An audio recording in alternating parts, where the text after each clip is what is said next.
anger and irritability. Yeah, that's a side effect of hypothyroidism for some people.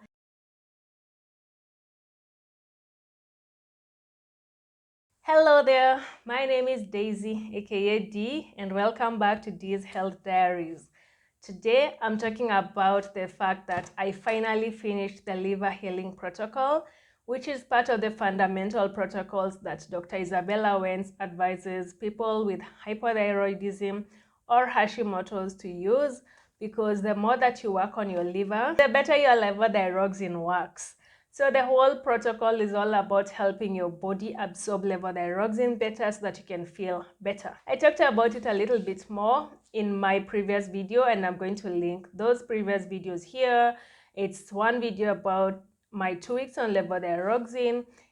Right now I'm at 3 weeks, and then the other one is on when I started the liver healing protocols. So I've covered what that includes in the previous videos. So today I'm just going to be talking about how it's worked out for me. So has it really worked? Let's see. Let me start with the basics of what I was doing. I was taking a few supplements. Those were a herbal drink that had liver support elements, liver support ingredients like milk thistle and dandelion and licorice and ginger and sage. There was a lot going on in there. I was also taking B vitamins, a compound version. I was also taking NAC, which was 1,000 milligrams, and I was also taking magnesium citrate, 266 milligrams per day. And that was in addition to taking my smoothies, which I would make every morning. And I was also taking levothyroxine every day at 6 a.m. So I was working on my body in different aspects. On top of what I was adding, I was also eliminating some things. I eliminated gluten, dairy, sugar, soy, caffeine, and alcohol. And then I added things like hot lemon water, the smoothies that I was having every day, the beets, cruciferous vegetables, cilantro. No, I did not add that. I added fiber, green juices, fermented foods, turmeric here and there. I was also supposed to add berries, but I did not do that. I was also supposed to reduce toxic exposure. Yeah, that's something I didn't do. And then now the detox pathways that I was supposed to support using the supplements that I stated earlier. Yeah, so did it work? So when I first started the protocol, before I did anything, I was supposed to fill in a form that will let me know exactly how my liver was doing. As you can see, I wrote everything down. I hope it's in view. And I'm going to be reading from this list and letting you know exactly what was really bothering me and whether it got better after I did the protocols. So let's start with the first one. Acne. I have a bit of a breakout right now. It's around here, but that's because I am PMSing, and we know hormones induce some of these issues. So that's not really something I can say would have gone away after I did the protocols, but it's something that I would have liked to see go away because skincare is really, really expensive. So the second one was anger and irritability. Yeah, that's a side effect of hypothyroidism for some people. And in my case, I listed that as a 10, not because I'm angry like the Hulk, but because I don't really like that anger. I wanted it gone. So to me, that symptom was like at a 10 because I want it gone. And I can say, no, I don't really think that my irritability has really reduced after doing the protocols. So not really. What from 10, maybe we can give it 9.8. The next one was lethargy and apathy. You know that feeling I just like, I was at 9, and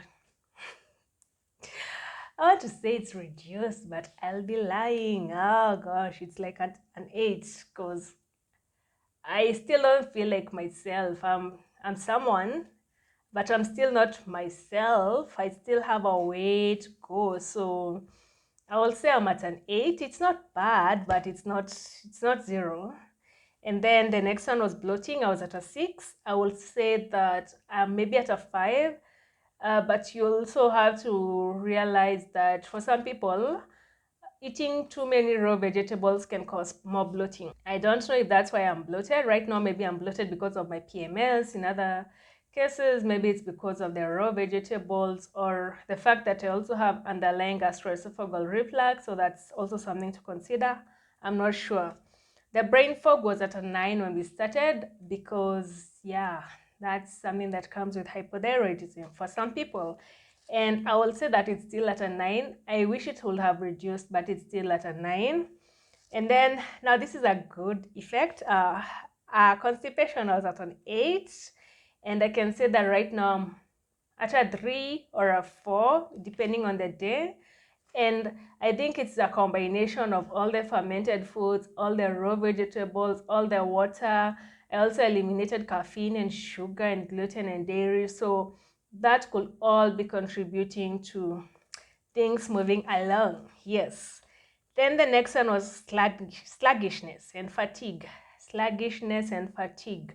So that was at a 9. And the first week when I started taking levothyroxine, I was really tired, and then I continued taking levothyroxine at the same time that I was also starting this protocol, and I noticed that I was less tired.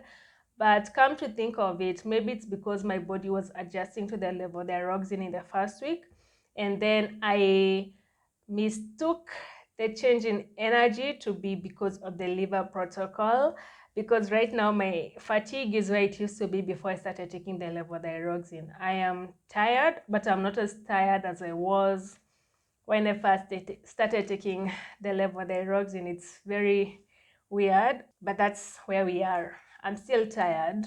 I'm working on it, but I'm still tired. And then now we move on to the headaches. I was at a 2.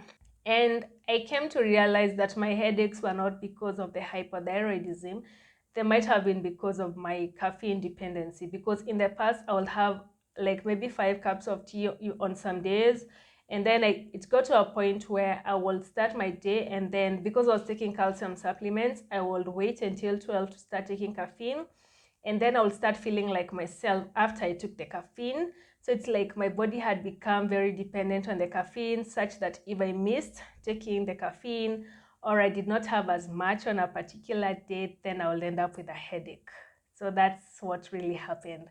So now when I stopped taking caffeine and I just got used to taking water or hot lemon water or these herbal drinks that I'm taking, the headaches just went away. Sometimes I'll feel like a bit of a headache, like maybe just before my PMS, but the headaches are gone, but that was because of the caffeine.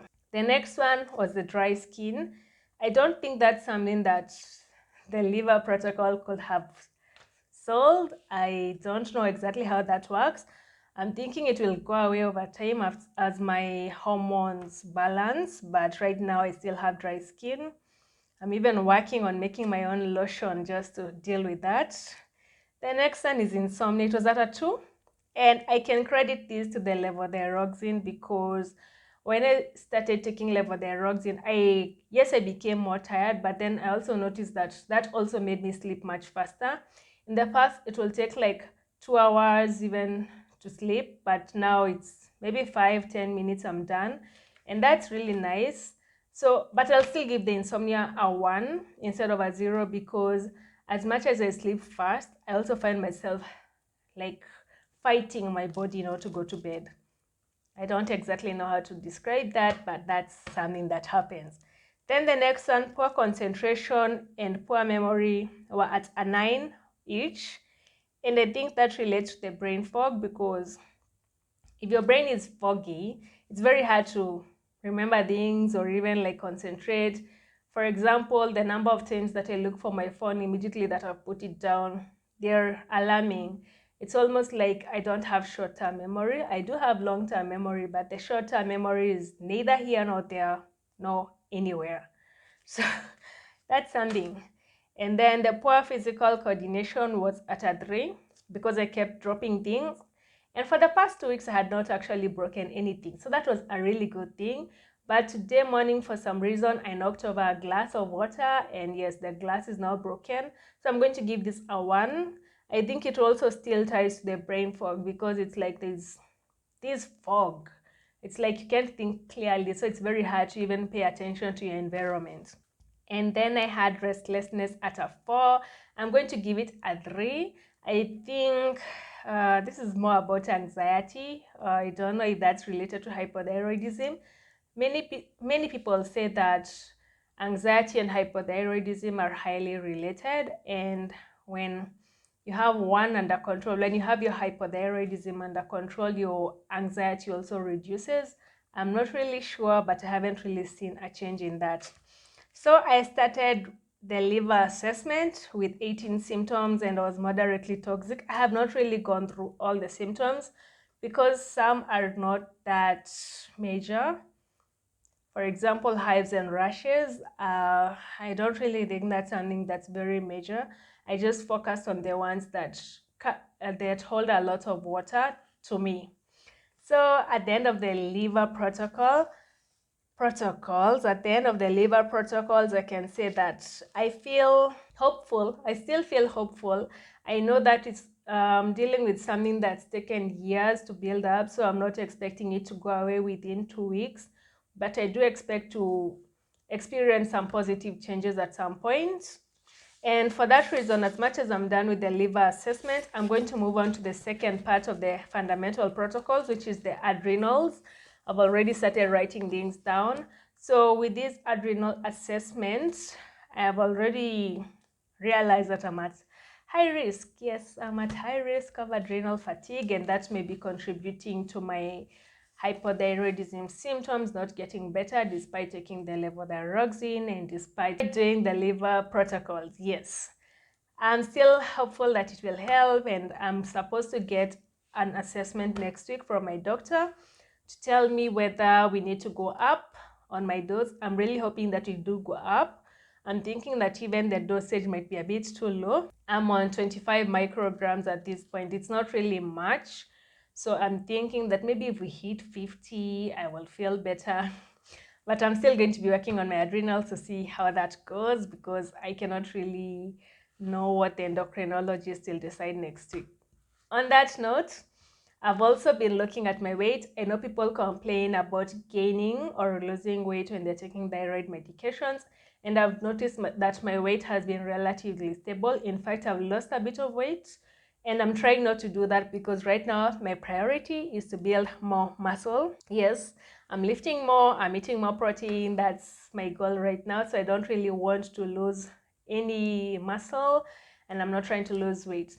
But if you're trying to lose weight and would like to have personal support from a diet coach to help you get there, I run a program called Better in 90. And this program takes place over 3 months, where I work with you very personally to help you understand how you can achieve your goals in a safe and sustainable way that you can continue using even after the 3 months, and you can keep your weight off. Yes, I would love to hear from you if you've also done the liver protocols or if you're also taking levothyroxine. I would love to hear how your journey has been, and I'm definitely going to keep you updated as I do the adrenal protocols.